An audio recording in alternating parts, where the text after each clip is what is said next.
بسم اللہ الرحمن الرحیم۔ عزیزان گرامی، بحث یہ تھی، بات یہ تھی کہ زندگی کیا ہے؟ زندگی کیا ہے؟ عناصر میں ظہور ترتیب، موت کیا ہے؟ انہی اجزاء کا پریشان ہونا۔ میں اقبال کا عقیدہ موت و حیات بیان کر رہا ہوں، علامہ اقبال کا عقیدہ موت و حیات۔ علامہ اقبال کہتے ہیں زندگی کیا ہے؟ ایصال ثواب کی مجلس ہے۔ زندگی کیا ہے؟ عناصر میں ظہور ترتیب۔ عناصر کیا ہیں؟ آگ، پانی، ہوا، مٹی۔ علامہ اقبال کہہ رہے ہیں یہ چار چیزیں جڑ جاتی ہیں تو زندگی بن جاتی ہے، اور یہی چاروں چیزیں پریشان ہو جاتی ہیں، یعنی علیحدہ علیحدہ ہو جاتی ہیں تو یہی موت ہو جاتی ہے۔ بڑی عنایت لاڑکانہ کا منتخب مجمع بیٹھا ہے، اور منتخب مجمع کے لیے بھی آپ کی جگہ تنگ پڑ رہی ہے۔ تو زندگی کیا ہے؟ عناصر میں ظہور، آگ، پانی، ہوا، مٹی، یہ ملیں گے تو زندگی بنے گی، علیحدہ علیحدہ ہوں گے تو موت ہو جائے گی۔ میں اقبال سے کہوں گا، اقبال یہ زندگی اور موت کا فلسفہ آپ کے اور میرے لیے تو ہے، مصطفیٰ اور علی کے لیے نہیں ہے۔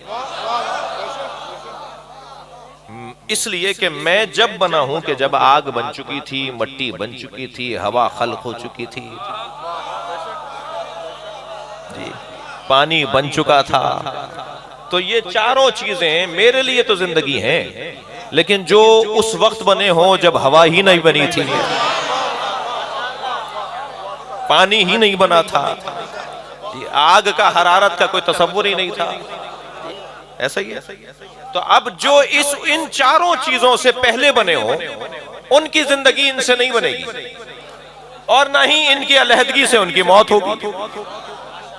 تو فلسفہ موت و حیات علامہ اقبال رحمت اللہ علیہ میرے اور آپ کے لیے تو ہے، اس سے اونچا فلسفہ ہی نہیں ہے بھائی موت و حیات کا۔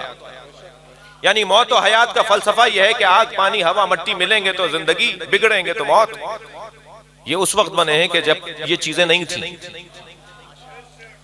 جی سیدہ کے خلق کرنے کے بعد اللہ نے طے کیا،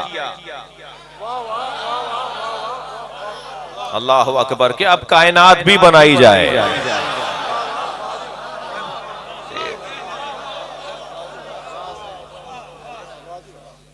اللہ حدیث قدسی، اللہ کہتا ہے کہ میں نے جب سیدہ کو بنا لیا تو سیدہ کی خلقت کے بعد میں نے طے کیا کہ اندھیرا ہے، اس کائنات کو منور تو کروں۔ تو سیدہ کے وجود مبارک سے جو نور نکلا میں نے اسے چاند اور سورج بنا دیا۔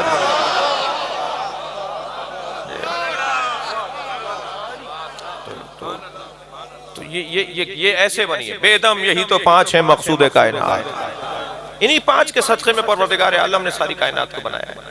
یہ سنی شیعہ کا عقیدہ ہے، یہ کوئی شیعہ سنی کا مسئلہ نہیں ہے۔ اگر آپ ہمارے لیٹسٹ ویڈیوز کے بارے میں جاننا چاہتے ہیں تو ہمارے چینل کو سبسکرائب کریں اور بیل آئیکن کو پریس کریں۔